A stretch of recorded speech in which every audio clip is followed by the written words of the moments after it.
మన ప్రభును రక్షకుడైన యేసుక్రీస్తు వారి యొక్క శుభనామములో మీ అందరికీ కూడా వందనాలు, శుభాలండి. మరి పరిశుద్ధ దినాన్ని దేవుడు మనకి ఇలాగ ఆరాధించుకునేటువంటి అవకాశం దేవుడు అనుగ్రహించాడు. మరి మనం ఇలాగూ సహవాసంగా కూడుకోవటం అనేది చాలా ఆశీర్వాదకరం. ఈ దినాన్ని ఒక ప్రత్యేకమైనటువంటి వర్తమానం మనం వినబోతున్నాం. అందరికీ అవసరమైంది,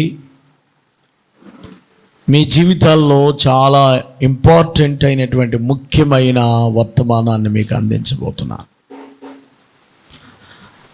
శ్రద్ధగా దేవుని మాటలు వినడానికి ఇష్టపడండి. ఎందుకనంటే మీరు వినుట వల్ల మీకు ఏం కలుగుతుందంటే విశ్వాసము కలుగుతుంది. వినాలి, వింటే మీ విశ్వాసం బలపడదు. ప్రతిరోజు కూడా వింటున్నారు, తర్వాత ఆదివారం ముఖ్యంగా వినాలి. వారానికి సరిపడా బలమైన వర్తమానం మీరు వినాలి. చాలా ప్రార్థించగా దేవుడు ఒక అంశాన్ని దేవుడు నా దృష్టిలో పెట్టారు. అదేంటనంటే అపొస్తలుల కార్య గ్రంథంలో 2వ అధ్యాయంలో 42, 44, 45, 6, 7 వచనాలు చదవాలని ఆశపడతా ఉన్నాను. 42వ వచనం, వీరు అపొస్తలుల బోధ యందును సహవాసమందును రొట్టె విరుచుట యందును ప్రార్థన చేయుట యందును ఎడతెగక ఉండిరి. 44, విశ్వసించిన వారందరూ ఏకముగా కూడి తమకు కలిగినదంతయు సమిష్టిగా ఉంచుకొనిరి. ఇదియుగాక వారు తమ స్థిరాస్తులను అమ్మి అందరికీ వారి వారి అక్కరి కొలది పంచిపెట్టిరి. మరియు వారు ఏకమనస్కులై ప్రతిదినము దేవాలయంలో తప్పక కూడుకొనుచు ఇంటింటా రొట్టె విరుచుచు దేవునిని స్తుతించుచు ప్రజలందరి వలన దయ పొందిన వారై ఆనందముతోనూ నిష్కపటమైన హృదయముతోనూ ఆహారం పుచ్చుకొనుచు నుండిరి. మరియు ప్రభు రక్షణ పొందుచున్న వారిని అనుదినము వారితో చేర్చుచుండిరి. What a wonderful, beautiful church in first church. మొదటి సంఘం ఇది, ప్రారంభం. చర్చ్ పుట్టినరోజున బోర్న్. సంఘం ఎలాగ ఆరంభమైంది? ఈ దినాన్ని నేను మీతో చెప్పేది ఏంటంటే, ఇందులో ఒక ముఖ్యమైన మాట చెప్తాను. 42వ వచనంలో మొదటి మాట చెప్పను, కానీ 2వ వాక్యాన్ని చెప్తున్నాను. సహవాసము. అందరానండి, సహవాసము. సహవాసం అంటే ఏంటి? ఫెలోషిప్ అంటారు ఇంగ్లీష్లో. ఫెలోషిప్ అంటే ఆరాధనకి ఆదివారం చర్చికి ఎందుకు రావాలి? ఎందుకు సంఘ పిల్లలు, దేవుని పిల్లలు, విశ్వాసం ఉంచిన వారందరూ ఆది సంఘం ఎలాగుండేది, ఎలాగ వాళ్ళ సహవాసం చేశారు? ఈవేళ నేను సహవాసం యొక్క ప్రయోజనాలు చెప్తాను. సహవాసంలో నుంచి తొలగిపోతే వచ్చే నష్టాలు కూడా చెప్తాను. సహవాసం అంటే దేవుడు క్రీస్తు తన స్వరక్తమిచ్చి సంపాదించుకున్న సంఘం ఇది. అందులో పనివారుగా నన్ను పెట్టుకున్నాడు, పాస్టర్గా, లేక తండ్రిని పెట్టారు. అమ్మవారి ద్వారా మీకు సువార్త అందించి కొంత రక్షణ మార్గంలో తీసుకొచ్చి ప్రత్యేకపరిచారు. మనల్ని దేవుడు ఎందుకు పిలిచాడంటే ఫెలోషిప్ చేయడానికి, సహవాసంగా ఉండడానికి. ఆదివారం చర్చికి ఎందుకు రావాలి పాస్టర్ గారు, అయ్యగారు, ఆదివారం చర్చికి ఎందుకు రావాలని మీరు అడిగితే, నెంబర్ 1, చాలామంది చర్చికి ఎందుకు వస్తారంటే మ్యూజిక్, మంచి పాటలు పాడడానికి, వినడానికి వస్తుంటారు. మ్యూజిక్ బాగుంటుంది, వర్షిప్ బాగుంటుంది అని వస్తారు. నాట్ ఓన్లీ మ్యూజిక్ కోసం కాదు, వర్షిప్ కోసం లేకపోతే పాటల కోసం కాదు మనం చర్చికి వచ్చే. ఆరాధించాలి. ఆరాధన ఒక పార్ట్, ఒక భాగం. ఆరాధన అంటే ఆయన పొగడడం, పాడడం, స్తుతించడం, భజించడం, ఆయన గుణాతిశయాలని మరి మనం పాడుకుంటూ లేకపోతే మన నోటితో ఉచ్చరిస్తూ ఆయన్ని జెహోఫలాన్ని అర్పించడం, అది మాకు. సో దానికోసమే మనం చర్చికి రావాలంటే కాదు. రెండవది ఏంటంటే, కొంతమంది ఆరాధనకి ఎందుకు వస్తారంటే కేవలం బోధ, ప్రసంగం వినడానికే వస్తారు. ఇంకా మిగిలిన ఆరాధన వాళ్ళు చేయరు. పాటలు అక్కర్లేదు వాళ్ళకి, ప్రార్థనలు అక్కర్లేదు, కొంతమందికి ఇంకేం అక్కర్లేదు, ప్రసంగం ఒక్కటి చాలు. ప్రసంగం వినడానికే చర్చికి రావాలా? ఒకప్పుడు ప్రసంగం వినడానికి అవకాశాలు లేవు, కానీ ఇప్పుడు కుప్పలు తెప్పలుగా ప్రసంగాలు, వారానికి ఒక ప్రసంగం లేకపోతే 2 ప్రసంగాలు. ఇప్పుడు అలా కాదు కదా, యూట్యూబ్ నిండా ప్రసంగాలే. ఎప్పుడు కూర్చున్న ప్రసంగాలు వస్తున్నాయి, టీవీల్లో వస్తున్నాయి, 100 ప్రసంగాలు ఉన్నాయి. 100 ప్రసంగాలు వినడానికి మనం చర్చికి రావాలా? ప్రసంగాలు ఎక్కడైనా దొరుకుతున్నాయి కదా. ఎందుకు మనం సంఘానికి రావాలి? బోధ కోసమేనా అంటే బోధ కాదని నేను అంటలేదు, బోధ అవసరం. దానికి మించి ఇంకొకటి ఉంది, ఏంటో తెలుసా? ఫెలోషిప్, సహవాసం చేయడానికి దేవుడు రమ్మన్నాడు. మన సహవాసం ఎవరితో ఉండాలి? 1 యోహాను పత్రిక 1వ అధ్యాయం 3వ వచనంలో, మాతో కూడా మీకు సహవాసం కలుగునట్లు మీకును తెలియజేయుచున్నా, మన సహవాసం అయితే తండ్రితో కూడాను ఆయన కుమారుడితో కూడాను యేసుక్రీస్తుతో కూడాను ఉన్నది. మన సహవాసము దేవునితో.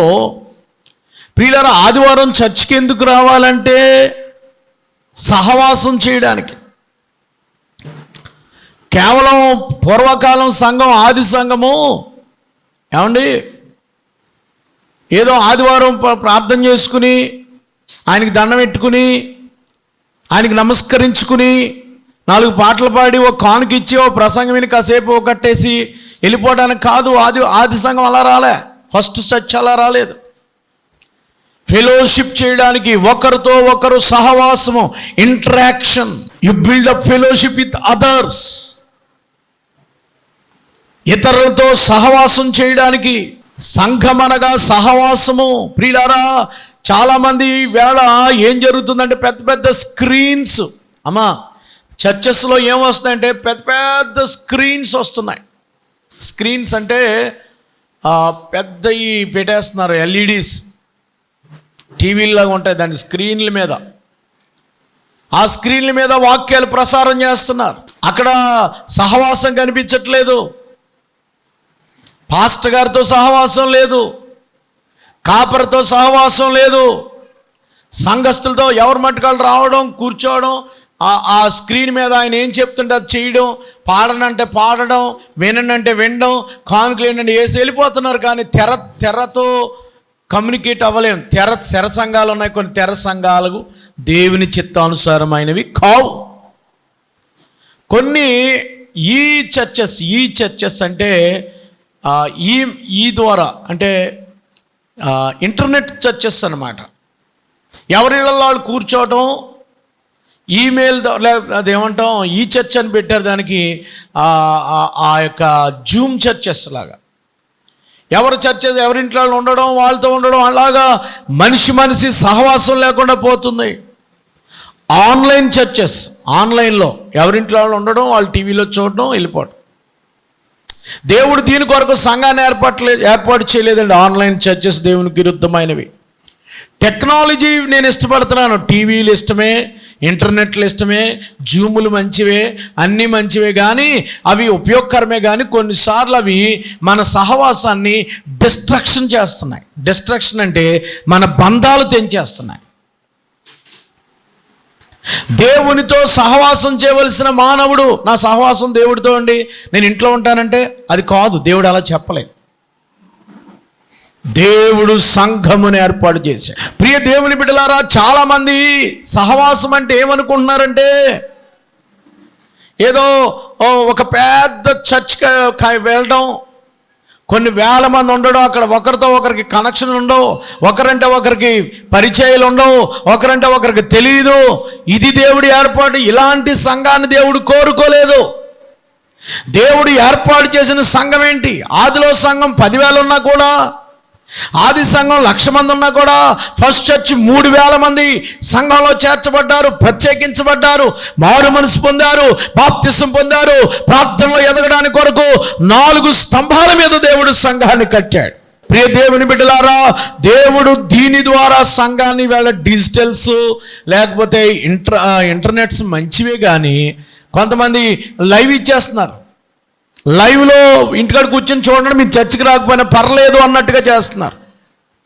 లైవ్ ఇవ్వడం నేను తప్పు అంటలేదు, కానీ లైవ్లో చూసి ఆరాధించడం తప్పు అంటున్నాను. లైవ్లో ఉన్న వాళ్ళకి సంఘంతో సహవాసం ఎలా తెలుస్తుంది? ఇంట్లో కూర్చుని ఆరాధించేవాడికి దేవుడు సంఘం ఏర్పాటు చేసింది ఎందుకు? ఒక మందిరాన్ని ఏర్పాటు చేసింది ఎందుకు?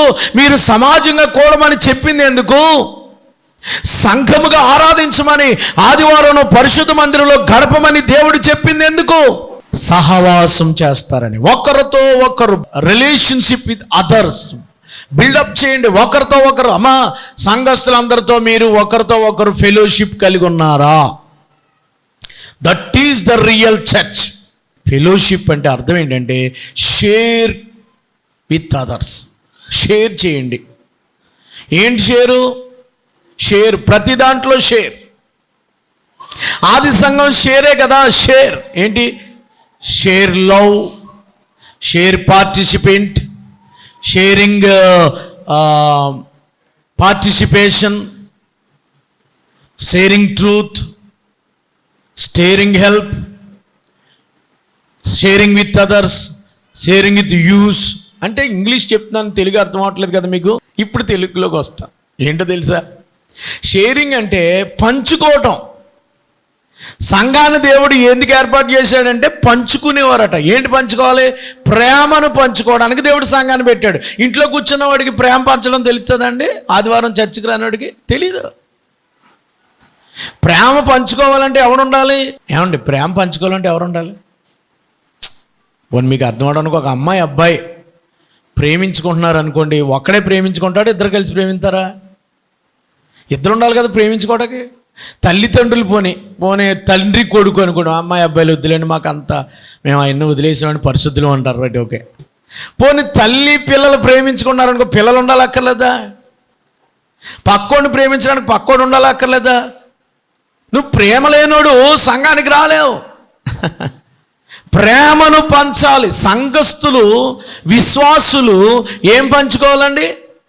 ప్రేమను పంచాలి. మీ పక్కోళ్ళకి ప్రేమను పంచాలి. అది దేవుడు అందుకని సంఘాన్ని పెట్టాడు. ప్రేమను పంచాలి, మీ యొక్క నీతిని పంచాలి, మీ యొక్క ఇంకేంటమ్మా మీకున్న ఆస్తిని కూడా పంచాలి. ఏం మాట్లాడారండి మీరు అంటారేమో. మరి బైబిల్ చదువుదాం ఒకసారి. ఏం చేశారు ఆది సంఘం? 44వ వచనంలో విశ్వాసం ఇచ్చిన వారందరూ, అపొస్తలుల కార్యములు 2వ అధ్యాయం 44, విశ్వాసించిన వారందరూ ఏకముగా కూడి తమకు కలిగినదంతయు. అమ్మా విశ్వాసం అంటే 3,000 మంది చర్చిలో చేరారండి. 3,000 మంది. ఇప్పుడు 3,000 మందిలో ఒకడికి 100 ఎకరాలు ఉంది, ఒకడికి 10 ఎకరాలు ఉంది, ఒకడికి 100 కాసులు బంగారం ఉంది, ఒకడికి 20 బిల్డింగ్లు ఉన్నాయి, ఒకడికి ఏమో పొలం ఉంది. వీళ్ళందరూ ఏమనుకున్నారంటే ఇదంతా సంఘాంది అన్నారట. సమిష్టిగా ఉంచుకున్నారట ఫస్ట్లో. ఎంత మంచి చర్చ అండి ఇది. ఇప్పుడు సంఘంలో ఎవరికి ఏమన్నా అది ఎవరిది? వారి ఆస్తులన్నీ ఎలా ఉంచుకున్నారంట? సరిగ్గా చదవండి. మరి నేను బైబిల్ చూసుకోవాలి కదా. తమకు కలిగినదంతయు సమిష్టిగా ఉంచుకున్నారు. ఇది కలిగిందంతా సంఘానికి రాసేశారు. మారమ్మ మాన్యం ఎలాగొచ్చింది? మారమ్మాన్యం ఎలాగొచ్చింది? ఎవడో దాన ధర్మం చేసి మారమ్మకి రాసేసాడు. ఇది అందరిదే, గుడిది, దేవుడిది, అందరు తినడానికి. పంట వచ్చిందంతా గుడికి వెళ్ళిపోవాలి. గుడోళ్ళు భోజనాలు పెడతారో, అన్న సంతర్పణ చేస్తారో, లేకపోతే ఇంకోటి ఏదన్నా ఏదో చేస్తారో. వాళ్ళకి సమిష్టిగా ఉంచుకుంటున్నారే. సంఘానికి ఎవరికైనా ఒకళ్ళకి ఆటో ఉందంటే అది సంఘ కార్యక్రమాలకు ఉపయోగపడాలి. సంఘానికి ఎవరికైనా ఒక బండి ఉందంటే ఆ బండి సంఘ కార్యక్రమాలకు ఉపయోగపడాలి. సంఘంలో ఎవరికైనా ఇల్లు ఉందంటే అది సంఘ కార్యక్రమాలకు ఉపయోగపడాలి. సంఘంలో ఎవరికైనా రిక్షా ఉందంటే అది సంఘ కార్యక్రమాలకు ఉపయోగపడాలి. సంఘంలో ఎవరికైనా ఏదన్నా ఉపయోగకరమైన 10 కుర్చీలు ఉన్నాయి, చర్చ్ కోసం అయితే ఇస్తామని వాడుకోండి, మళ్ళా మాకు ఇచ్చేయండి. సంఘానికి అడ్డులేదండి ఇది. మా ఇల్లు సంఘానికి అడ్డులేదు, మా పరిచర్య సంఘానికి అడ్డులేదు. సంఘం అనగా సహవాసం. సంఘం అంటే యూనియన్ కాదు. బయట సంఘాలకి మన సంఘాలకి తేడా ఏంటి? మన సహవాసంలో ఉన్నది దేవుంది. సంఘముదని అంటే సహవాసం అంటే దేవుంది. సహవాసం అంటే వాళ్ళు కలిగినవన్నీ సమిష్టిగా ఉంచుకున్నారట, మొదటిది. రెండవది ఏం చేశారు? 45వ వచనం, ఇదియుగాక వారు తమ స్థిరాస్తులను అమ్మి అందరికీ వారు అక్కర కొలది పంచిపెట్టిరి అన్నది అక్కడ. అమ్మా, చరాస్తులు అంటే ఏంటి? మన చేతిలో వండుకోకుండా వెళ్ళిపోయి, బండి ఉందనుకోండి మళ్ళీ కొద్ది కాలానికి అమ్మేస్తాం, అది చరాస్తి. స్థిరాస్తి ఏంటి? భూమి. స్థిరాస్తి ఏంటి? బంగారం కూడా చరాస్తే, అది మనం స్థిరమని చెప్పలేం. కాసేపు ఉంచుకుంటాం, కాసేపు తాకట్టెడతాం, మళ్ళీ ఏమన్నా అమ్మేస్తుంటాం, అది స్థిరం అంటారు. చెర ఇది కూడా స్థిరమైనవి కొన్ని ఉంటాయి, బిల్డింగ్స్, ప్రాపర్టీస్, అవి స్థిరమే. ఎవరికైనా అక్కరత ఉందంటే సంఘంలో నిజంగా వాళ్ళు అప్పులు పాలైపోయారంటే సంఘస్థులందరూ ఇల్లు ఆలిపోయట వాళ్ళ అక్కర తీర్చేవారట. అది ఆది సంఘం చేసింది. Helping nature. అందుకు దేవుడు సంఘంగా కూడుకోమన్నాడు. ఇది ఫస్ట్ వచ్చి చేసింది. మీరు చేస్తారో లేదని నేను చేయమని చెప్తున్నాను, కానీ మీరు చేస్తారో లేదని మీ ఇష్టం. తర్వాత వాళ్ళు ఇంకేం చేశారండి? వారు ఏక మనస్కులై ప్రతిదినము దేవాలయములో తప్పక కూడుకొనుచు ఇంటింటా రొట్టె విరుచుచు దేవుని స్తుతించుచు ప్రజలందరి వలన వారు సంఘము ఒక ఆదివారం ఒకటే కలుసుకుంటే సహవాసం ఎలాగ అవుద్దండి? ఆదివారం ఒక్కసారే కలుసుకుంటే మీకు రిలేషన్షిప్ ఎలా బిల్డప్ అంటే ఎలాగా కట్టబడుతుంది? మీ యొక్క ఫ్రెండ్షిప్ ఎలా పెరుగుద్ది, ఎలా ఎదుగుతుంది? ఆదివారం ఒక్కరోజు అయితే, ఆదివారం ఒక్కరోజు అయితే మీకు ఒకరి సుఖాలు ఒకరు కష్ట సుఖాలు ఒకరు పంచుకోలేరు, ఒకరి బాధలు ఒకరు పంచుకోలేరు, ఒకరికొకరు ప్రార్థన చేసుకోలేరు. అందుకని వారి ఆది సంఘం ఏం చేసిందంటే ప్రతిదినం చర్చిలో కూడుకునేదట. ప్రతిరోజు ప్రొద్దుట చర్చిలో తెల్లవారుజామున గంట ప్రార్థన చేసుకుని. ఇప్పుడు రాత్రులు పెడుతున్నాం. ఈ 40 దినాలలో ఒకరికొకరు రిలేషన్ పెరగాలి. ఏం పెరగాలండి? ఒకరికొకరు ప్రార్థన చేసుకోవడం, ఒకరికొకరు పలకరించుకోవడం. ఏ అమ్మ ఎలా ఉన్నావు, ఏ పిన్నే, ఏ అక్క, ఏ సిస్టరు, ఏ ప్రైజ్లాడు, ఏదో చెప్పాలి కదా. ఇదేముండదు. అయిపోయిన వెంటనే ఎవరి మట్టుకోటి వెళ్ళిపోవటం, రావటమే లేటుగా రావటం, అయిపోయి ఎవరితో మాట్లాడకుండా ఆడి బాధలు ఏదో పంచుకోకుండా వెళ్ళిపోతే ఇంక ఇది ఫెలోషిప్ ఏంటి? ఇది సహవాసం కాదు. అసలు దేవుడు సంఘాన్ని ఏర్పాటు చేసింది ఎందుకు?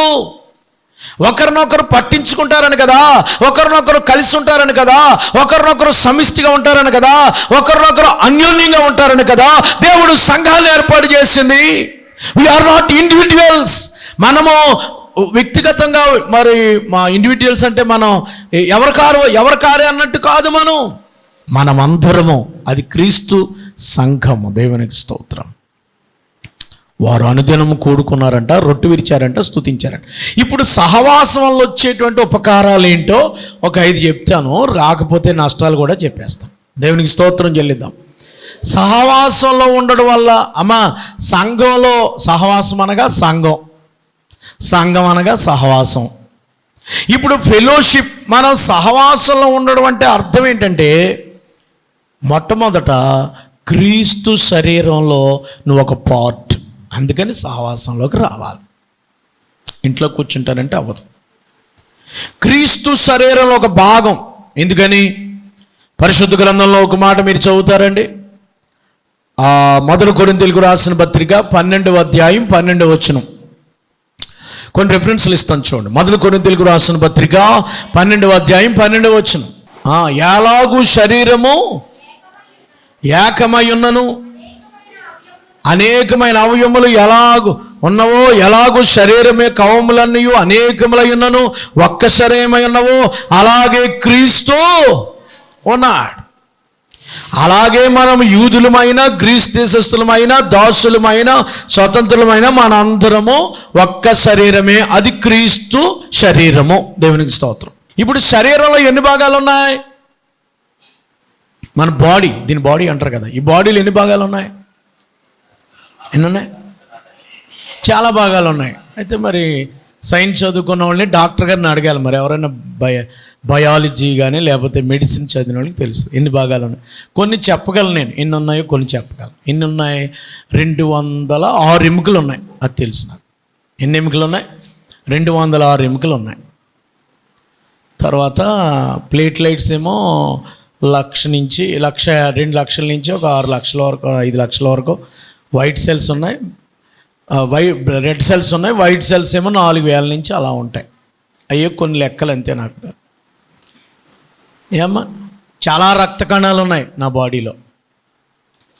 లోపలేమో గుండె ఉంది, ఇక్కడేమో ఊపిరితిత్తులు ఉన్నాయి, పక్కనేమో కిడ్నీ ఉంది, ఉండుకం ఉంది, ఇంకా ఏవో రకరకాల ఇవన్నీ ఉన్నాయి, లోపల ఉన్నాయి. ఇవన్నీ కలిస్తే ఏమైందండి చెప్పాలి. ముక్కు ఉంది, కాలు ఉంది, నోరు ఉంది, చెయ్యి ఉంది, కన్ను ఉంది, పళ్ళు ఉన్నాయి, నాలుక ఉంది, గొంతుకుంది, స్వరం ఉంది, చెవి ఉంది, పీగులు ఉన్నాయి, పొట్ట ఉంది, అన్నీ ఉన్నాయి. ఇవన్నిటిని కలిపి ఏమంటారమ్మా? శరీరము అంటారు. ఈ శరీరంలో ఏమున్నాయి? అవయవాలు ఉన్నాయి. క్రీస్తు శరీరం అయితే మీరందరూ అవయవాలు. దేవునికి స్తోత్రం చెప్పండి. అన్ని అవయవాలు కలిసి ఉండాలి. దేవుడు అదే సంఘము సహవాసం రావడానికి వచ్చినప్పుడు అవయవాలన్నీ కలుసుకుంటాయి. అది సహవాసం, అది క్రీస్తు అలా చెప్పాడు కదా. మనమందరం ఆయన అవయవాలై ఉన్నాం. ఇంకా మీరు చూడాలంటే ఎఫెసీయులకు రాసిన పత్రిక 4వ అధ్యాయము 13వ వచనంలో, ఎఫెసీయులకు రాసిన పత్రిక 4వ అధ్యాయం 13వ వచనంలో, క్రీస్తు శరీరము క్షేమాభివృద్ధి చెందుటకు. ఏ శరీరం ఇది? క్రీస్తు శరీరము. సంఘం అనగా క్రీస్తు శరీరం. మనము యేసు ప్రభు శరీరంలో పార్ట్ అయితే నువ్వు ఖచ్చితంగా చర్చికి రావాల్సిందే, సహవాసం ఉండాలి. ఎవరైతే చర్చికి రారో, ఎవరైతే ఆదివారం సహవాసం చేయరో, ఎవరైతే శనివారం ఉపవాసం ఉండరో, ఎవరైతే సంఘ కార్యక్రమాల్లో సహవాసంలో పాలు పంపులు పొందరో, వారు బాడీ ఆఫ్ క్రైస్ట్లో లేరు, అంటే క్రీస్తు శరీరం లేరు. ఏమండోయ్, చర్చికి రాలేదనుకో మీరు శరీరం లేనట్టే. అందుకు చర్చికి రావాలి. క్రీస్తు సంఘానికి శిరస్సు. క్రీస్తు ఏమై ఉన్నాడమ్మా? ఎఫెసీయులకు రాసిన పత్రిక 5వ అధ్యాయము 23లో క్రీస్తు సంఘమునకు శిరస్సు అయి ఉన్నాడు. హెడ్ అంటే శిరస్సు అంటే తల కదండి. ఏమండి, క్రీస్తు హెడ్ అండి, తల. బాడీ అంత ఎవరు? మనం అన్నమాట. అది అలా పోల్చాడు యేసయ్య. ఇప్పుడు క్రీస్తు సంఘానికి హెడ్ అయితే, శరీరం మనం అయితే, మీరు చర్చికి రావట్లేదంటే మీరు శరీరంలో ఉన్నట్టా లేనట్టే కదా. అందుకని చచ్చినా సరే ఆదివారం మానకండి, చచ్చినా సరే సహవాసం మానకండి. మానితే మీరు బాడీలో లేనట్టే. క్రీస్తు శరీరంలో లేనప్పుడు మీరు వర్ధిల్లలేరు. క్రీస్తు శరీరం లేనప్పుడు మీరు బాగుపడలేరు. ఇది క్రీస్తు సంఘాన్ని ఎలా పోల్చాడంటే ఒక కుటుంబము అన్నాడు. అమ్మ ఏమన్నాడు? దీన్ని కుటుంబముతో పోల్చాడు. 3వ అధ్యాయం ఎఫెసీయులకు రాసిన పత్రిక 3వ అధ్యాయము 14వ వచనం. ఈ హేతు చేత పరలోకమందును భూమి మీద ఉన్న ప్రతి కుటుంబము ఏ తండ్రిని బట్టి కుటుంబాన్ని ఏలబడుచున్నదో ఆ తండ్రి ఎదుట మోకాళ్ళలోని మీ అంతరంగ పురుషుడు శక్తి కలిగి ఆయన హృదయంలో నివసించినట్లు, క్రీస్తు మీ హృదయాల్లో విశ్వాసం ద్వారా నివసించినట్లు మనమందరూ కూడా కుటుంబము వలె కట్టబడుతున్నాం. అమ్మా ఏంటి చెప్పండి? అవయవాలు అన్నాడు దేవుడు, కుటుంబం అన్నాడు దేవుడు. సంఘాన్ని కుటుంబంతో పోల్చాడు, ఫ్యామిలీ. ఎక్కడ నా నామమున 2-3 కూడుకొని ఉంటారో వారి మధ్యలో ఎవరు ఉంటారన్నారు? యేసు ప్రభు వారు. దేవుడు ఉంటారన్నాడు కదా. అంటే సంఘంలో ఉంటేనే దేవుడు ఉంటాడు, అది మాత్రం గుర్తుపెట్టుకోనండి. కుటుంబం అంతా కలిసి ఉండాలని, సహోదరులు ఐక్యత కలిగి నివసించుట ఎంత మేలు. ఇప్పుడు ఫ్యామిలీలో ఒకరికొకరు మాట్లాడుకోవట్లేదు అనుకోండి, ఎలా ఉంటుంది? అమ్మా మీరు తల్లిదండ్రులే కదా. ఇప్పుడు మీ పెద్ద అబ్బాయిని మీ చిన్న అబ్బాయిని మాట్లాడుకోకుండా, మీ అమ్మాయి మీ అక్క మీ తమ్ముడు మీ కొడుకు మాట్లాడుకోకుండా ఉంటున్నారనుకో, మీరు హ్యాపీగా ఉంటారా? ఒకరికొకరు కలిసి ఉండట్లేదు, ఒకరికొకరు మాట్లాడుకోవట్లేదు, ఒకరికొకరు ఇప్పుడు పట్టించుకోరు, ఒకరి బాధలు ఒకడు అసలు పట్టించుకోరు. అసలు ఆడు తమ్ముడు అనే సంగతే మర్చిపోయాడు, అన్న అనే సంగతే మర్చిపోయాడు. వాళ్ళ అక్కకి రూపాయి ఇవ్వడు, వాళ్ళ అక్కని ఎక్కడికి తీసుకెళ్ళమని తీసుకెళ్ళడు, వాళ్ళ చెల్లితో మాట్లాడడు, లేదా వాళ్ళ అన్నయ్యతో మాట్లాడడు. ఎలా ఉంటుంది తల్లిదండ్రులకి? ఉంటుందా? ఉండదా? సంఘము కూడా మనం ఏ తండ్రిని బట్టి కుటుంబాన్ని పిలుస్తున్నామో, ఏ దేవుణ్ణి తండ్రిని పిలుస్తున్నామో, సంఘస్థులందరూ కూడా ఒకరికొకరు ఏకమై ఉండాలని దేవుడు కోరుకున్నాడు. అంతేగాని ఒకరి గురించి ఒకరు పట్టించుకోలేదు అనుకో, ఒకరి గురించి ఒకరు పట్టింపు లేకుండా ఉన్నారనుకో, మీరు దేవుని పిల్లలు కాదు. ఆయన సంతోషించడు మిమ్మల్ని బట్టి దేవుడు ఆనందించట్లేదు. ఎందుకనంటే మీరు సంఘములో ప్రతి సహోదరుని మీరు పట్టించుకోవట్లేని కారణముగా ప్రతి సహోదరుని ఆదివారం పలకరించట్లేదు, సోమవారం పలకరించట్లేదు. సంఘములో పరామర్శలు పోయింది, ఇప్పుడు సంఘములో ప్రైజ్లాడు పోయింది, ఇప్పుడు సహవాసములో విష్ చేసుకోవడం మానేశారు, ప్రభు స్తోత్రాలు చెప్పుకోవడం మానేశారు, వందన వచనాలు మానేశారు. అందుకే పౌలు గారు అంటున్నాడు, మీరు ఒకరికొకడు వందనాలు చెప్పుకోండి అన్నాడు. దేవునికి స్తోత్రం చెల్లిద్దాం. ఫిష్ చేయాలి కదా, బాడీ ఆఫ్ క్రైస్ట్ అన్నప్పుడు, క్రీస్తు సంఘం అన్నప్పుడు ఒకరినొకరు పలకరించుకోవాలి కదా, వందన వచనం చెప్పాలి కదా. కాబట్టి ఒకరికొకరు మీరు పట్టింపు లేకుండా ఉంటే తండ్రి ఎంత బాధపడతాడో, సంఘస్థులు కూడా లేకపోతే సహవాసంలో ఫెలోషిప్ సరిగ్గా లేకపోతే, ఒకరు సుఖదుఖాల్లో ఒకరు పలకరించుకోకపోతే, ఒకరినొకరు పరామర్శ చేసుకోకపోతే దేవుడు కూడా అంతే అలా బాధపడతాడండి. అర్థమైందండి? మొదట మా ఇంటి ఏం చెప్తున్నానంటే, మీరు సంఘ సహవాసంలో వర్ధిల్లుతున్నారంటే దేవుని శరీరంలో ఒక పార్టు, కుటుంబంలో ఒక సభ్యులు. మీరు సంఘంకి వస్తున్నారంటే దేవుని కుటుంబం. ఇది ఏ కుటుంబం అమ్మా? ఇది చెప్పండి. You are all our family members. ఇది దేవుని కుటుంబం, తండ్రి పిల్లలు మనం. మీరు sister and brother. We are welcome brother, sister. ఎలా ఉన్నారు? ఏంటి అలా డల్గా ఉన్నావు? Just you ask. పెద్దేమీ హెల్ప్ చేయక్కర్లేదు. ఒకవేళ ఉంటే తర్వాత చేతి, కానీ ముందు ask them, ask him, ask her. అడగాలి కదా. సంఘం అది కుటుంబం. సంఘం నేర్చుకోవాలండి. ఫెలోషిప్ తగ్గిపోవడం వల్ల ఈవేళ చాలామంది సంఘాలకు రాలేకపోతున్నారు. అంటే పరామర్శలు తగ్గిపోవడం వల్ల మరి చాలామంది ఒంటరి వాళ్ళు అయిపోతున్నారు. సంఘం ఎప్పుడైతే ఒకరినొకరు పట్టించుకుంటున్నారో, ఒకరికొకరు సుఖదుఖాల్లో పాలుభోగిస్తులైన వాక్యాలు ఉన్నాయి కదా అని చెప్పడానికి టైం కాదు ఇది. పాలుభోగిస్తులు కమ్మని దేవుడు చెప్పిన మాట నెరవేర్చట్లేదో అక్కడ సంఘం వీక్గా ఉంటుంది. సంఘం బలంగా ఉండాలంటే, సంఘం ఉజ్జింపబడాలంటే సడలిని చేతులకి మనం చెయ్యూతనివ్వాలి, పడిపోయిన వాడిని లేపాలి, వాడిని విమర్శించకూడదు. సంఘంలో గాసిప్స్ ఉండకూడదు. గాసిప్స్ అంటారు తెలుసా మీకు? పుకార్లు, గాలి కబుర్లు, గాసిప్స్ అంటారు. అట్లా ఆడు ఎలాగంట, మన సంఘస్థులు ఎలాగంట, ఆ అమ్మాయి ఎలా. గాసిప్స్ అస్సలు మాట్లాడదు పక్క సహోదరుడి గురించి. అస్సలు గాసిప్స్, నీకు తెలియని విషయాలు మాట్లాడద్దు దయచేసి. అలా మాట్లాడడం వల్ల సహోదరి ప్రేమ తగ్గిపోద్ది. అలా మాట్లాడడం వల్ల ఒక వ్యక్తి గురించి కానీ, నీ సంఘ సహోదరుడు ఎవరి గురించి అయినా సరే, డోంట్ డిస్కస్ గాసిప్స్. గాసిప్స్ గురించి మాట్లాడితే దేవుని సహోదరుని నువ్వు నేరారోపణ చేసినవాడు అవుతావు. నువ్వెవరు నేరారోపణ చేయడానికి? దేవుడు చూసుకుంటాడు. వి లవ్ దెమ్ అని ప్రేమించంతే. అది సంఘం. ఇది ఫస్ట్. సహవాసం అలాగ ఉండాలని దేవుడు కోరుకున్నాడు. కుటుంబంలాగా ఉండాలన్నాడు. బాడీలో ఇప్పుడు ఈ చెయ్యికి చూడండి, సంఘంలో స్వార్థం అనేది ఉండకూడదు. ఎందుకనంటే ఇప్పుడు కుడి చేతితో, వినండి, కుడి చేతితో నేను సంతకాలు పెడతాను, కుడి చేతితోటేమో డబ్బులు ఇస్తాను, కుడి చేతితోటేమో ఏలుముద్రలు వేస్తాను, కుడి చేతితో భోంచేస్తాను, కుడి చేతితోటే అందరికి సెకండ్ ఇస్తాను. ఎడం చేతితో కొంచెం తక్కువగా చేస్తాను, వీక్గా ఉంటాయి.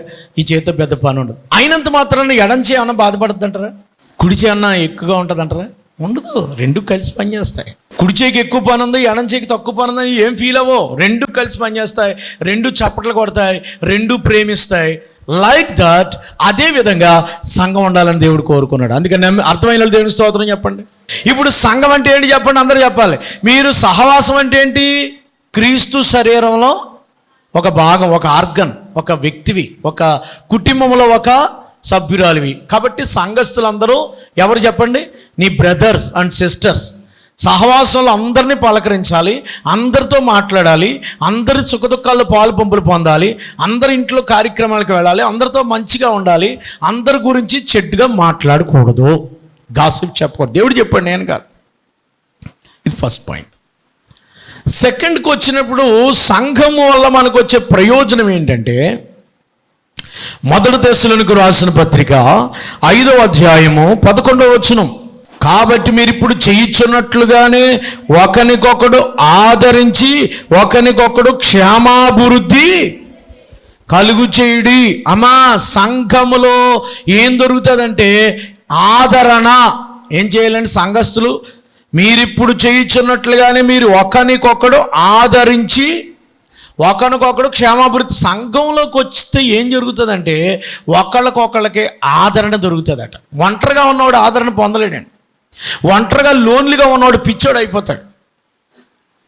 మీరు ఎప్పుడైనా సరే డాక్టర్ గారు చెప్తారు, అతను ఒంటరిగా ఉంటున్నాడు, కొంచెం 10 మందిలో తిప్పండి, ఊళ్ళో తిప్పండి, 10 మందితో తిప్పండి, లేకపోతే అతను మైండ్ బ్లాక్ అయిపోయి అతను ఏమైపోతాడంటే ఎక్కడికో ట్రాజడీలోకి వెళ్ళిపోయి, లేకపోతే లోన్లీనెస్ అయిపోయి మాస్లోకి వెళ్ళిపోయే ప్రమాదం ఉంది.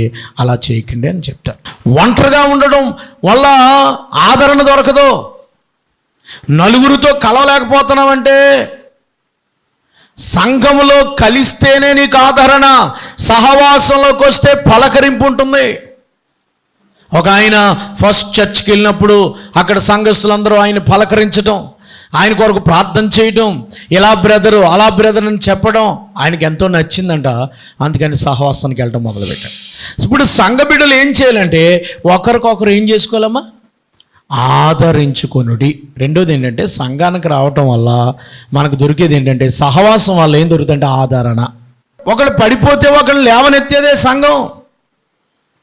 వాళ్ళని విమర్శించేది కాదు. Criticize, don't criticize others, don't criticize fellow brothers. నీ సహవాసంలో ఉన్న బిడ్డల్ని క్రిటిసైజ్ చేయకు. క్రిటిసైజ్ అంటే తెలుగులో ఇతరులను విమర్శించొద్దు, ఇతరులని కించపరచొద్దు, తప్పుగా మాట్లాడుకో. దాన్ని క్రిటిసైజ్ అంట. సంఘం ఎందుకు అభివృద్ధి చెందట్లేదు? సంఘం ఎందుకు కుంటుపడిపోతుంది? సంఘం ఎందుకు ఇలా ఉంటుందంటే ఇతరులకి ప్రోత్సాహం, ఎంకరేజ్మెంట్ లేదు. You are a true Christian. నువ్వు నిజమైన బిలీవర్ అయితే, నిజమైన విశ్వాసం అయితే, నిజమైన క్రైస్తుడు అయితే నువ్వేం చేయాలంటే ఇతరులకి క్షేమాభివృద్ధి కలుగు చేయడానికి కొరకు వాళ్ళని ఆదరించాలి. సంఘ క్షేమాభివృద్ధి కొరకు ఎవరైనా కష్టంలో ఉంటే వాళ్ళని ఏం చేయాలండి? మీరు ఆదరించుట. అందరూ అనండి. రెండో మాట ఏంటమ్మా? ఎవరినన్నా ఆదరించారా? ఎవరికైనా వాక్యం చదువుకోమని చెప్పారా? నువ్వు చదివితే కదా చెప్పడానికి. అది కథ. అక్కడ ఎవరికైనా ప్రార్థన చేసుకోమని చెప్పావా? బ్రదరు దెబ్బతిన్నావా, కొంచెం ప్రార్థన చేసుకో అని చెప్పావా? ఎవరికన్నా బాగాలేదా, మీ అబ్బాయికి ఏమైనా అయిందా, దేవుడు ఉన్నాడులే, కొన్ని కష్టాలు వస్తాయి, ధైర్యం చెప్పావా? అదే ఆదరణ అంటే. సంఘం అది ఇవ్వాలి. అది ఇవ్వకపోవటం వల్ల ఏమవుతుందంటే డ్రాప్ అవుట్స్ అవుతున్నారు చాలామంది. డ్రాప్ కారణం అదే. సంఘములో ఆదరణ కలగాలి. దేవుడు చెప్తున్నాడు తెస్సలోనికి రాసిన పత్రికలో, సంఘము ఒకనికొకడు ఆదరించుకొనుడి.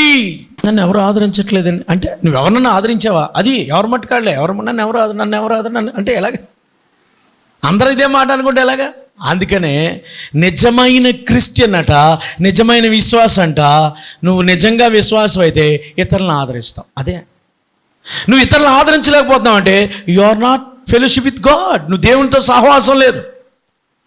దేవునితో సహవాసం లేనోడు సంఘంతో సహవాసం చేయలేడు.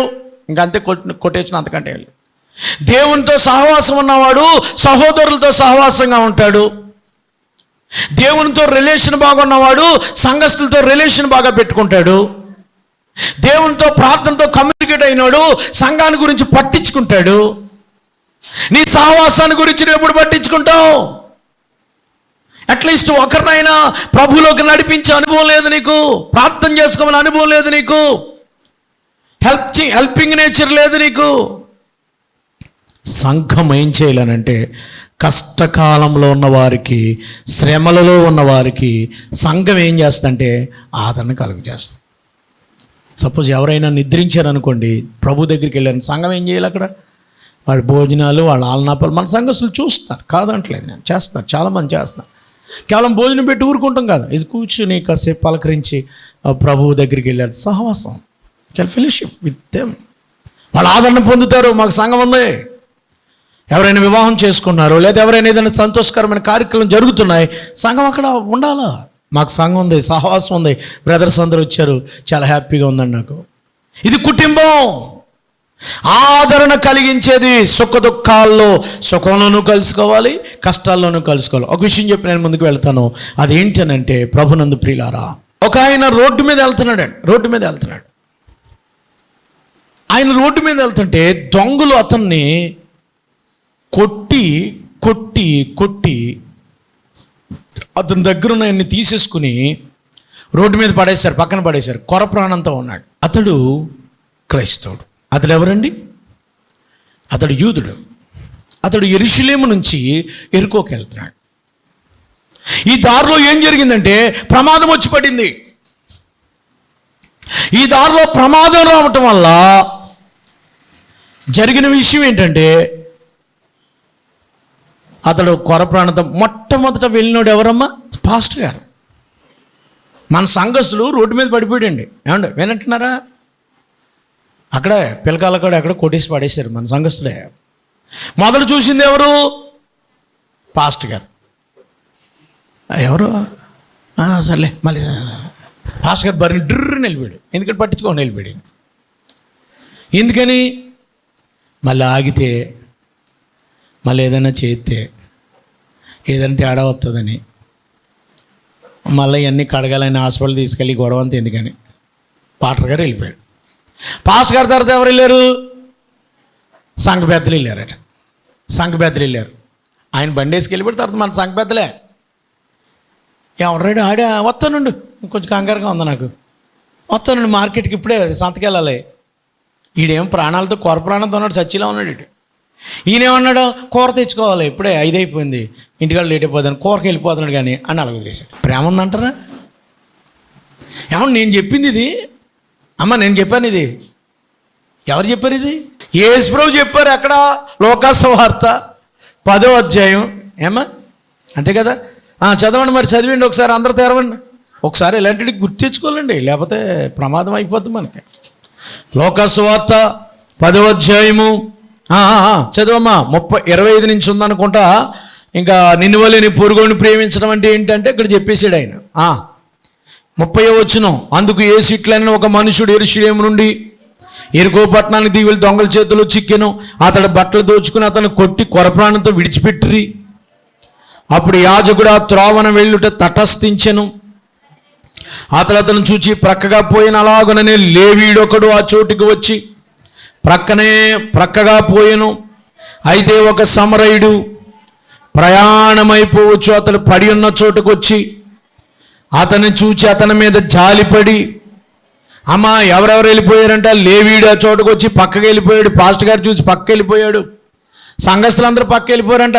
విశ్వాసి సంఘ పెద్ద అమ్మగారు, ప్రార్థనలో ఎదిగే అమ్మగారు, పాటలు పాడే అమ్మగారు, నీతి కౌరులు చెప్పే అమ్మగారు, విశ్వాసంలో ఎదిగే అమ్మగారు, అయ్యగారు, ప్రార్థనలో ఎదిగే అయ్యగారు, పాటలు పాడే అయ్యగారు, చర్చిలో మెంబరు, అన్నీ ఏం చేస్తున్నాడు? సంఘస్థులు బాగోపోతే ఏం చేస్తున్నాడంట? మనకెందుకులే అని. ఇప్పుడు వచ్చినాడు ఎవరు? సమరయుడు, మంచి సమరయుడు. ఎవరు? గుడ్ సమర్టీన్ అన్నారు. అందుకే ఆ సమరయుడితోటే ప్రపంచం అందరికీ గిఫ్ట్లు ఇచ్చారు, సమరయుడితో అనే పేరు మీద. సమరయుడికి యూదుడికి అసలు పడదండి. సమరయులు యూదులు మాట్లాడుకోరు. కులాలు ఇక్కడ ఎంత గొడవలు ఉంటాయో మన ఆంధ్రాలో, అక్కడ యూదులు సమరయులు కలరు. మీ వాళ్ళు మారు, మా వాళ్ళు మేము కలం అంటారు. నీళ్ళు కూడా తాగరు. వాళ్ళు ఇచ్చిన నీళ్ళు తాగరు, వీళ్ళు ఇచ్చిన నీళ్ళు వాళ్ళు తాగరు. అర్థమవుతుంది కదా మీకు? తాగుతారమ్మా? దేన్ని బట్టి చెప్పారు పాస్టర్ గారు? సమరయ స్త్రీని బట్టి చెప్పాను. ఓకేనా? అర్థమైంది. ఇప్పుడు ఏం జరిగిందంటే వీళ్ళిద్దరు మాట్లాడుకోరు. ఈ సమరయుడు అంట ఆగిపోయి ఏం చేశాడమ్మా?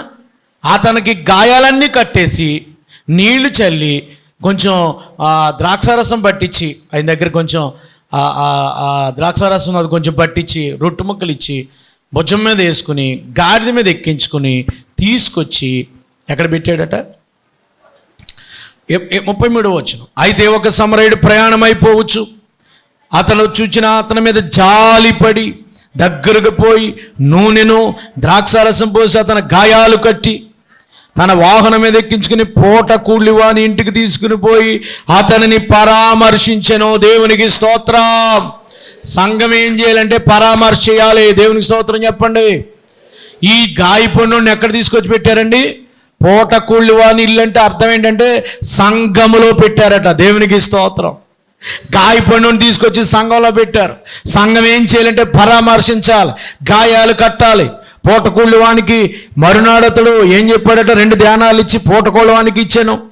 ఏదైనా పరామర్శించము, నీకు ఇంకేమన్నా ఖర్చు అయితే నేను ఇస్తానా? నేను ప్రియులారా, సంఘం ఏం చేయాలంటే దుఃఖంలో ఉన్నవారికి, వ్యాధిలో ఉన్నవారిని ఆదరించాలి. అది సంఘం పని. దేవునికి స్తోత్రం. ప్రియులారా, అటువంటి కార్యాలు జరుగుతున్నాయా లేదా? దేవుడు మొట్టమొదటిగా సంఘంలో మనం ఎందుకు సహవాసం చేయాలంటే క్రీస్తు సంఘములో మనం ఒక పార్ట్ కాబట్టి, ఒక అవయవం కాబట్టి, శరీరంలో. రెండో, అది కుటుంబం కాబట్టి, కుటుంబంలో సభ్యులం కాబట్టి. రెండవది ఏంటంటే సంఘంలో సహవాసం చేయటం వల్ల ఆదరణ దొరుకుతుంది. సంఘస్థులందరూ కలిసి వచ్చి పలకరించడం, ప్రార్థన చేయటం, ఆదరించటం, తర్వాత వాళ్ళు కష్ట సుఖాలు అవసరమైతే నేను ఒక రైస్ ప్యాకెట్ ఇస్తానులే, బాధపడకండి అని చెప్పడం. అవసరమైతే ఏంటంటే ఇందాక చెప్పాను కదా, సమిష్టిగా ఉంచుకుని అక్కర కొలది వారికి ఏం చేశారట? వాళ్ళ అక్కర కొలది, వాళ్ళకి అక్కర కొలదంటే అతనికి ఎంత అవసరమో అక్కర కొలది. అతనికి అలా ఇల్లు కాలిపోయింది, ఒక జత బట్టలో ఒక కొండ మండ అవసరం, అక్కరది. అక్కరంటే అవసరం ఉందా? ఎలా అది అన్నమాట అక్కర కొలదంటే. ఇప్పుడు హాస్పిటల్లో ఉన్నాడు, 10,000 కట్టాలి, లేవు అతని దగ్గర. నువ్వు 10,000 నీ దగ్గర లేవు, ఒక 500 ఉన్నాయి, ఇది ఇచ్చి బ్రదర్ ఏదో కొంచెం ఉపయోగపడుతుంది, ఇంకా మన సంఘస్థులు ఇస్తారులే. అక్కర కొలది సహవాసములో షేరింగ్. ఇందాక చెప్పాను కదా, షేరింగ్. ఎప్పుడైతే షేర్ చేసుకున్నామో మొత్తం ఆ సంఘస్థులందరూ షేర్ చేసుకోవడం వల్ల ఆ విశ్వాసం ఎప్పటికీ సంఘం యొక్క ఆ ప్రేమ, సంఘం యొక్క ఆ సహవాసం, సంఘం యొక్క ఆ యొక్క ఉపకారాన్ని ఎప్పుడు మర్చిపోదు. సంఘం ఇది మిస్ అయ్యింది. సంఘాలు ఈవేళ బలంగా అలాంటి సంఘం ఏ సంఘంగా ఉంటుందో, డిజిటల్ సంఘం రానివ్వండి, 1,00,000 మంది ఉన్నటువంటి సతీష్ గారి సంఘం రానివ్వండి, ఇంకొకరు పెట్టనివ్వండి, ఎవరూ కదలరు. ఎందుకు కదిలిపోతున్నారు అని అంటే సంఘములో ఇలాంటి రిలేషన్ లేకపోవడం వల్ల. కాబట్టి సంఘం ఏం చేయాలంటే రిలేషన్షిప్ మెయింటైన్ చేయాలి. తర్వాత ఒకళ్ళతో ఒకళ్ళు ఏం చేయాలమ్మా? సహవాసంగా ఎదగాలి, పరామర్శ చేసుకోవాలి. సంఘం ఆదరించుకోవాలి, పరామర్శించుకోవాలి, ఆదరించుకునే వాళ్ళని దేవుని వాక్యం చెప్తుంది. నేను ముగింపుకు వస్తున్నాను, ఇంకా చాలా విషయాలు ఉన్నాయి. నెక్స్ట్ వీక్ మరలా దీన్ని కంటిన్యూ చేస్తాను, టైం లేదు కనుక. ప్రియులారా, దేవుడు చెప్తున్నాడు సహవాసంలోకి వెళ్ళటం వల్ల పరామర్శ. మనం లేవీలాగా ఉండొద్దు, మనం పాస్టర్ గారు లాగా ఉండొద్దు, మనం దేవుని బిడ్డగా ఉందాం. పాస్టర్ గారు పట్టించుకోలేదు, నువ్వు పట్టించుకోకపోవడం కాదు. సంఘ పెద్దలు పట్టించుకోలేదు, నాకెందుకని నువ్వు అనుకోవడం కాదు. నువ్వు నిజమైన విశ్వాసం అయితే, దేవునితో సహవాసం ఉన్న వ్యక్తి అయితే, ఇతరుల యొక్క యోగక్షేమాలను కూడా నువ్వు పరామర్శ చేయాలి. అది దేవుని ప్రేమ. క్రీస్తు మనల్ని ప్రేమించి, క్రీస్తు మనల్ని రక్షించింది ఎందుకు? మనము ఒకరితో ఒకరు సహవాసంగా ఉంటామని, ఒకరు సుఖదుఖాల్లో ఒకరు పాలిపంపులు పొందుతామని. అందుకే సంఘ సహవాసంలోకి రావాలి. అంతేగా నేను ఒంటరిగా ఉంటానండి, నేను ఉంటిగానండి, నేను ఎవరితో కలనండి, అది అలాగ ఎవరైనా చెప్తున్నారంటే ఎక్కడో తేడా కొడుతుంది అనమాట. కొంతమంది ఎలా చెప్తారంటే నేను ఒంటరిగా ఉంటానండి, నేను అందరిలో కలనండి, వాళ్ళంతా వేరండి, నేనంతా ఒకటండి. మానేసి వాళ్ళు ఎలాంటి వంకలు ఎడతారు చెప్తాను చూడండి. మానేసి వాళ్ళు ఏం చేస్తారంటే అక్కడ ఎవరు నన్ను పలకరించరండి, ఒకటి. రెండోది ఏంటంటే చర్చ్ బాగోలేదండి. మూడోది ఏంటంటే అక్కడ మ్యూజిక్ బాగోలేదండి, లేకపోతే అక్కడ ప్రసంగం బాగోలేదండి, లేకపోతే అక్కడ విశ్వాసాలు బాగోలేదండి. ఏదో వంకెట్టాలి కదా. వెళ్ళిపోయినాడు. వేరుండగోరువాడు స్వేచ్ఛానుసారుడు. సంఘములో రక్షణ పొందినవారు, బాప్తిసం పొందినవారు, ప్రత్యేకించబడినవాడు సహవాసంలో లేకపోతే చాలా నష్టం అనిపిస్తాను. ఏంటో నష్టం చెప్పనా మీకు? ఒక ఆయనకి ఎన్ని గొర్రెలు ఉన్నాయండి? 100 గొర్రెలు. లోకాసువార్త 15 ఒక ఆయనకి 100 గొర్రెలు ఉన్నాయట. 100 గొర్రెల్లో ఏ గొర్రె తప్పిపోయింది? ఒక్క గొర్రె తప్పిపోయింది. తప్పిపోవడానికి వీల్లేదు. తప్పిపోయిన గొర్రె ఏమైపోద్దండి? తప్పిపోయిన గొర్రె తప్పిపోతే ఏమవుతామా? మందలోకి గొర్రె వెళ్ళట్లేదు అనుకోండి, ఏ గొర్రె మందలో కల్లో చెప్పనా మీకు? మందలోకి గొర్రె రావట్లేదంటే ఇప్పుడు మీరు ఎప్పుడైనా గొర్రెల మంద చూడండి అమ్మా. గొర్రెలతో దేవుడు పోల్చాడు కదా సంఘాన్ని, గొర్రెల మందను చూడండి. ఒక గొర్రె ఆగిపోయింది అనుకోండి, ఒక 10 నిమిషాలు ఒక 5 నిమిషాలు వెనక్కి పడిపోయినా మళ్ళీ అది ఆరోగ్యం గల గొర్రె అయితే బే బే బే అని నడుచుకుంటా మందలోకి వెళ్ళిపోద్ది. ఇప్పుడు ఏ గొర్రె మందలోకి వెళ్ళదు? జబ్బు చేసిన గొర్రె అయితే మందలోకి రాదు. ఏ విశ్వాస అయినా సరే మందిరానికి రావట్లేదు, సహవాసానికి రావట్లేదు అంటే గొర్రెకి జబ్బు చేసిందని అర్థం. జబ్బు చేసిందనమాట. ఆత్మీయ రోగం కావచ్చు, శారీరక రోగం కావచ్చు, ఏదో ఎక్స్క్యూజేషన్స్ అంటారు ఇంగ్లీష్లో, ఏదైనా నెపాలు చెప్పచ్చు. నెపాలయ్యి నిజంగా దేవునితో కమ్యూనికేట్ అయిన వాళ్ళు ఆదివారం మందిరంతో సహవాసం లేకుండా, దేవునితో సహవాసం లేకుండా, క్రీస్తుతో సహవాసం లేకుండా, సహోదరులతో సహవాసం లేకుండా ఉండలేరు. ఒంటరిగా ఉండమనుకోండి, ఆ గొర్రెకి ఏమవుద్దంటే, ఒంటరి గొర్రె ఏమవుద్దమ్మా? ఒంటరిగా ఉన్న గొర్రె ఏమైపోద్దండి? జబ్బు చేసి పడిపోయి తోడేలు వచ్చి ఎత్తుకెళ్ళిపోదు. నేను చెప్పానా? బైబిల్లో ఏముంది? ఒంటరి గొర్రెని ఏమైంది? యోహాను సువార్త 10వ అధ్యాయంలో ఒంటరిగా ఉన్న గొర్రెలకి ఏమవుతాయండి? అక్కడ 12వ వచనం, జీతగాడు గొర్రెల కాపరి కాడు కనుక గొర్రెలు తమ కానివందున తోడేలు వచ్చుట చూచి గొర్రెల్ని విడిచి పారిపోను. తోడేలు ఆ గొర్రెల్ని, తోడేలు ఏం చేస్తే ఎత్తుకుపోద్ది. ఒంటరిగా ఉంటే తోడేలు రావచ్చు, ఎలుగుబంటి రావచ్చు. సంఘంలో ఉన్నాం అనుకోండి, తోడేలు వచ్చినా ఎదిరించేద్దాం. ఎవరో అందులో చూపించారు, ఒంటిగాడి కంటే 10 మంది కలిసి ఉంటే శత్రువుని బాగా ఎదిరించగలం మనం. అపవాదుని ఎదిరించాలంటే కలిసి ప్రార్థన చేయాలా. సింహం వచ్చేసింది అమ్మా, సింహం. ఇప్పుడు ఇక్కడ ఒకటే కోతు ఉంది, ఏం చేయాలో అర్థం అవ్వట్లేదు. సింహం ఒకటే మీదడిపోతుంది. ఇప్పుడు 100 కోతులు 10 కోతులు కలిసాయి. 10 కోతులు కలిసి సింహాన్ని తవరేయటం మొదలుపెట్టాయి, తిరగబడిపోవటం మొదలుపెట్టాయి. ప్రియ దేవుని బిడ్డలారా, ఎప్పుడైతే సంఘము కలిసి ఉంటావో, సహవాసంతో ఉంటావో, తోడేళ్ళని చెదరగొట్టొచ్చు. ఒంటిగా ఉన్నవాడు విజయం సాధించలేడు. ఒంటరిగా ఉన్నవాడు ప్రార్థనలో ఎదగలేడు. ఒంటరిగా ఉన్నవాడు దేవునితో సహవాసంగా ఉండలేడు. ఒంటరిగా ఉన్నవాడు మరి సంఘంతో సహవాసంగా పోగొట్టుకున్నవాడు ఏమవుతాడంటే ముళ్ళ తప్పుల్లో పడిపోతాడు. అందుకనే దేవుడు ఒంటరి గొర్రెల కోసం కూడా వెతుకుతున్నాడు. 99 గొర్రెలు విడచి ఒంటరి అయినా గొర్రెను వెదకెన్. ఒంటరి అయినా గొర్రెను వెదకెన్. సిలువ చెంత చేరిన నాడు కాలుష్యములను కడిగి. సిలువ చెంత కాలుష్యములను కడిగి పాపిరావా పరిశుద్ధులా పాపిరావా పరిశుద్ధులా. పాపుల గతిని పరికించితివా పాతాళంబే వారి అంతమో. పాతాళంబే వారి అంతమో. సిలువ చెంత చేరిన నాడు కాలుష్యములను కడిగి. సిలువ చెంత చేరిన నాడు కాలుష్యములను కడిగి. హల్లెలూయా. ఒంటరిగా ఉంటే శత్రువు రావచ్చు, ఒంటరిగా ఉంటే తోడేలు రావచ్చు, ఒంటరిగా ఉంటే సింహం రావచ్చు. సంఘముతో కలిస్తే, సంఘం అంతా కలిసి ప్రార్థిస్తే ఆ శత్రువు పారిపోతాడు. అందుకని డోంట్ లూజ్ ఫెలోషిప్, సహవాసాన్ని పోగొట్టుకోవద్దు. నేను ముగిస్తున్నాను. ఎన్ని విషయాలు చెప్పాను నేను ఇప్పుడు? ఎన్ని చెప్పానమ్మా? 2 విషయాలు చెప్పాను. ఇంకా 3 ఉన్నాయి, వచ్చేవారు మాట్లాడతాను. కనుక సమయం అయిపోయింది కాబట్టి ఇప్పుడు సహవాసం అంటే ఏంటి చెప్పండి. సహవాసం ఎందుకు? సహవాసం వల్ల ప్రయోజనం ఏంటి? నెంబర్ 1 ఏంటి? క్రీస్తు శరీరంలో పాలిభాగస్తురాలుగా ఉన్నావా లేదా? సహవాసంలోకి వచ్చేటి ద్వారా నీకు వచ్చే ఆశీర్వాదం ఏంటి తెలుసా? క్రీస్తు సహవాసంలో పాలిభాగస్తు. క్రీస్తు ఆర్గన్స్ అంటే ఈ అవయవాల్లో ఒక అవయవం నువ్వు, కుటుంబంలో ఒక సహోదరివి. అందుకని మనం సహవాసానికి రావాలి. ఒకవేళ క్రీస్తు శరీరంలోంచి బయటికి వెళ్ళిపోతున్నామేమో, చెడ్డ వేరేదైనా వస్తుందేమో, కాలు తీసేశారు అంటారు కదా, అలగ్గిన అయిపోతుందేమో.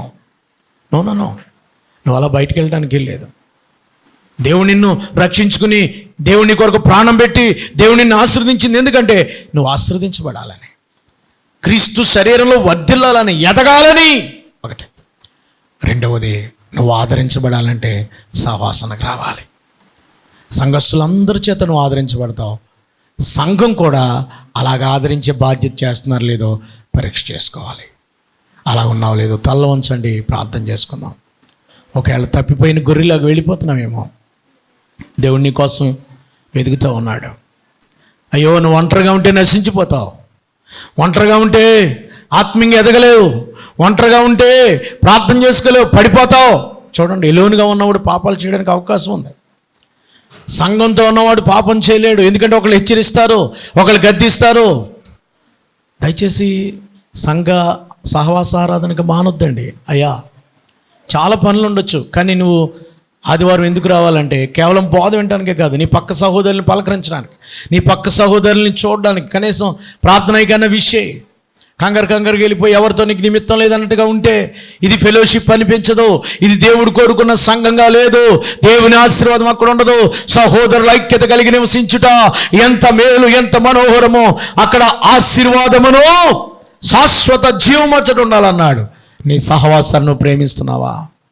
ఏ సహవాసం పడితే ఆ సహవాసం కాదు. నువ్వెక్కడ బాప్తిసం పొందావో, ఎక్కడ వాక్యంలో ఎదుగుతున్నావో, ఎక్కడ సంఘములో అభివృద్ధి చెందావో, ఏ దైవజుడిని నడిపిస్తున్నాడో, ఏ సంఘము నీ కొరకు ప్రార్థన చేస్తుందో, ఏ సహవాసమో అదే సహవాసంలో ఎదగాల. ఒక్కసారి నీ ప్రక్క సహోదరు గురించి నువ్వు పట్టించుకోలేని విశ్వాసవా? సహవాసం యొక్క విలువ తెలుసుకోలేకపోతున్నావా? ప్రభువా, సహవాసాన్ని గురించి నాతో మాట్లాడవయ్యా. అవునాయన, నేను అనేకసార్లు సహవాసానికి దూరం అవుతున్నాను ప్రభా. నేను నిజమైన విశ్వాసన ఇంటి పక్క సహోదరుని కనీసం పలకరించలేకపోతున్నాను. నీ కాలు, నీ పిల్లేలు చిన్న గాయం అయితే ఊరుకుంటుందా? బాడీ అంతా ఎంత బాధపడుద్ది. పిల్లల్లో చిన్న గాయం అయితే బాడీ ఊరుకుంటుందా? ఊరుకోదుగా. బాడీ ఎంత బాధపడుద్ది. క్రీస్తు సంఘం కూడా ఒక్క విశ్వాసి తప్పిపోయినా, ఒక విశ్వాసకి బాగలేకపోయినా, ఒక్కరు అనారోగ్యంగా ఉన్నా పట్టించుకోవాలి. ఆదరించే సంఘంగా ఉండాలా. నువ్వు కూడా ఆదరణ పొందాలా.